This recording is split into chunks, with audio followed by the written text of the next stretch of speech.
Hello दोस्तों, लोकसभा में बुधवार को कांग्रेस ने सरकार के खिलाफ अविश्वास प्रस्ताव पेश किया, जिसे लोकसभा स्पीकर ओम बिरला ने मंजूरी दे दी। दोपहर 12 बजे लोकसभा की कार्यवाही दोबारा शुरू होने पर कांग्रेस सांसद गौरव गोगोई ने अविश्वास प्रस्ताव पेश किया।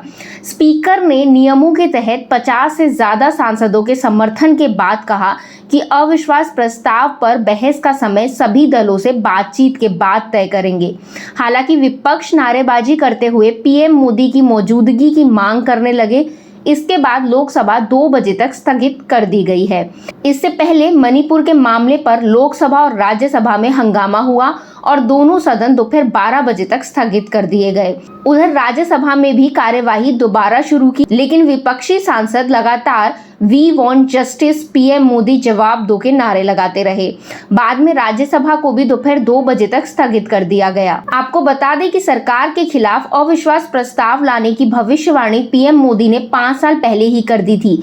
दरअसल 2018 में जब संसद में मोदी सरकार के खिलाफ अविश्वास प्रस्ताव लाया गया था, तब लोकसभा में जवाब देते हुए पीएम मोदी ने कहा था, मैं आपको शुभकामनाएं देना चाहूंगा कि आप इतनी तैयारी करें कि आपको 2023 में फिर से अविश्वास लाने का मौका मिले। तो चलिए अब जानते हैं कि अविश्वास प्रस्ताव पर सांसदों के क्या बयान रहे। संसदीय कार्य राज्य मंत्री अर्जुन राम मेघवाल कहते हैं, पहले वे चर्चा चाहते थे, जब हम तैयार हुए तो उन्होंने नियमों का मुद्दा उठाया। अब वे नया मुद्दा लेकर आए कि पीएम आकर चर्चा शुरू करे। मुझे लगता है ये सभी बहाने हैं। शिवसेना सांसद प्रियंका चतुर्वेदी कहती हैं कि अगर पीएम को संसद में लाने के लिए अविश्वास प्रस्ताव का इस्तेमाल कर रहे हैं तो हम इस देश की बहुत बड़ी सेवा करेंगे। राजद सांसद मनोज झा कहते हैं, हम जानते हैं कि संख्याएं हमारे पक्ष में नहीं, लेकिन लोकतंत्र सिर्फ संख्याओं के बारे में नहीं है। शायद अविश्वास प्रस्ताव के बहाने उन्हें कुछ बोलने पर मजबूर किया जा सकता है। यही सबसे बड़ी उपलब्धि होगी। अविश्वास प्रस्ताव के पीछे विपक्ष का मकसद क्या हो सकता है, ये जानने की कोशिश करते हैं। दोस्तों, विपक्ष जानता है कि सरकार सदन में आसानी से बहुमत साबित कर देगी, लेकिन अविश्वास प्रस्ताव मंजूरी के बाद प्रधानमंत्री का भाषण भी होगा। अगर आंकड़ों की बात करें तो अभी लोकसभा में एनडीए के 335 सांसद हैं। मोदी सरकार के खिलाफ पहला अविश्वास प्रस्ताव 20 जुलाई 2018 में आया। तब सरकार को 325, विपक्ष को 126 वोट मिले थे। चलिए अब जानते हैं कि बीते 4 दिनों में संसद में क्या हुआ। 20 जुलाई पहला दिन। दोस्तों, संसद का मानसून सत्र शुरू हुआ। पहले दिन संसद के दोनों सदनों में कार्यवाही शुरू होते ही विपक्षी सांसदों ने मणिपुर घटना पर हंगामा शुरू कर दिया। इसके चलते दोनों सदनों की कार्यवाही अगले दिन के लिए स्थगित कर दी गई।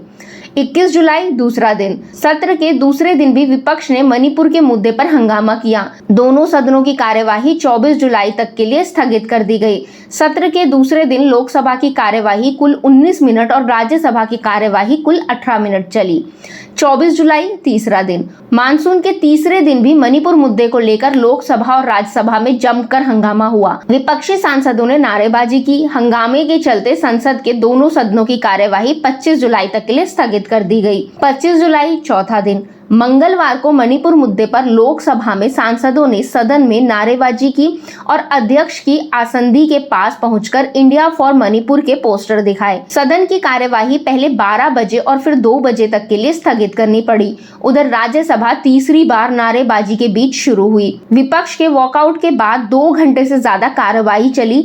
इस दौरान संविधान आदेश विधेयक 2022 पारित हुआ। अगले दिन के लिए कार्यवाही स्थगित हुई। दोस्तों, अगर आपको वीडियो पसंद आया हो तो वीडियो को लाइक करें, शेयर करें और अपनी राय कमेंट के जरिए हमें जरूर बताएं। साथ ही चैनल को सब्सक्राइब करना बिल्कुल भी ना भूलें। Thank you.